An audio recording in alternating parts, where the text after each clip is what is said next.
आज Doubtnut app download करें। Doubtnut पर अपने सभी गणित, रसायन विज्ञान, भौतिक विज्ञान और जीव विज्ञान के डाउट्स का करो सफाया। बस प्रश्न की फोटो खींचो, एक ही प्रश्न को क्रॉप करो और तुरंत वीडियो सोल्यूशन पाओ। अभी डाउनलोड करें। प्यारे छात्रों, हमारा प्रश्न है कि अवयव ए जिसके अवयव हैं 2, 3, 1, 4 का एडजॉइंट ऑफ ए ज्ञात कीजिए। तो सबसे पहले हमारे लिए जरूरी है कि हमें पता होना चाहिए एडजॉइंट ऑफ ए का अर्थ। एडजॉइंट ऑफ ए क्या होता है? ए के सहखंडज अवयव का परिवृत्त अवयव। ए के सहखंडज अवयव का परिवृत्त, सहखंडज अवयव का परिवृत्त। ठीक है, तो देखिए सबसे पहले हमें इसके लिए सहखंडज अवयव ज्ञात करना पड़ेगा। तो सहखंडज अवयव के अगर हम किसी अवयव की बात करें, मान लेते हैं सहखंडज अवयव के अवयव सी से प्रदर्शित हो रहे हैं। तो अगर मैं सहखंडज अवयव के ijth अवयव के बारे में बात करूं तो वो कैसे निकलेगा? -1 की घात i प्लस j। ठीक है, और mij, जहां पर mij क्या है?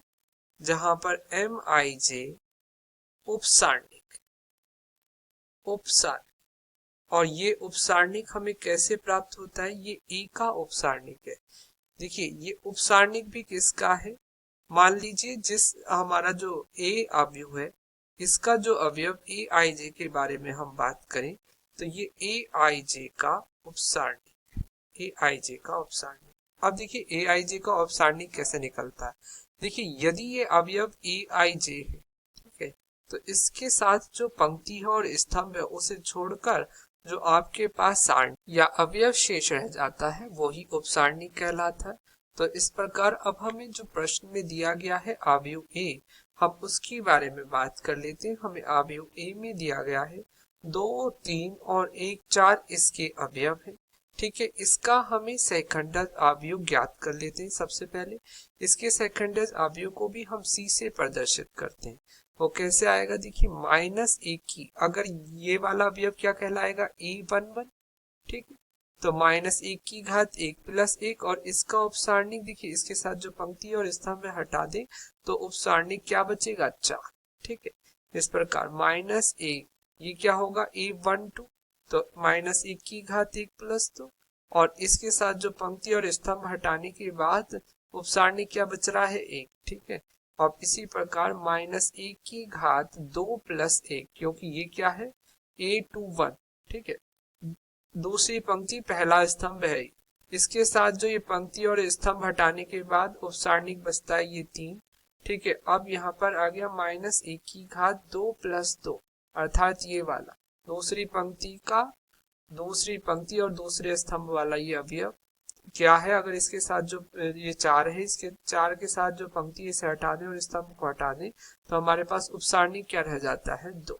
ठीक, तो ये आपका सहखंडज अवयव आया। ये क्या आया? आपका सहखंडज अवयव। और ये किसका सहखंडज अवयव हमें प्राप्त हुआ है? ये हमें सहखंडज अवयव प्राप्त हुआ है ए का। तो इस प्रकार सी अगर हम निकालते हैं तो ये यहाँ से क्या आ जाएगा? देखिए 4। ठीक है, और यहाँ पर ये आ जाएगा -1, यहाँ पर माइनस की 2 और 1 3, तो ये -3 और यहाँ पर आ जाएगा 2। ठीक है, तो देखिए अब हम क्या करेंगे? सी का परिवर्त ज्ञात करेंगे, और सी का परिवर्त ही हमारा क्या कहलाएगा? Adjoint of A.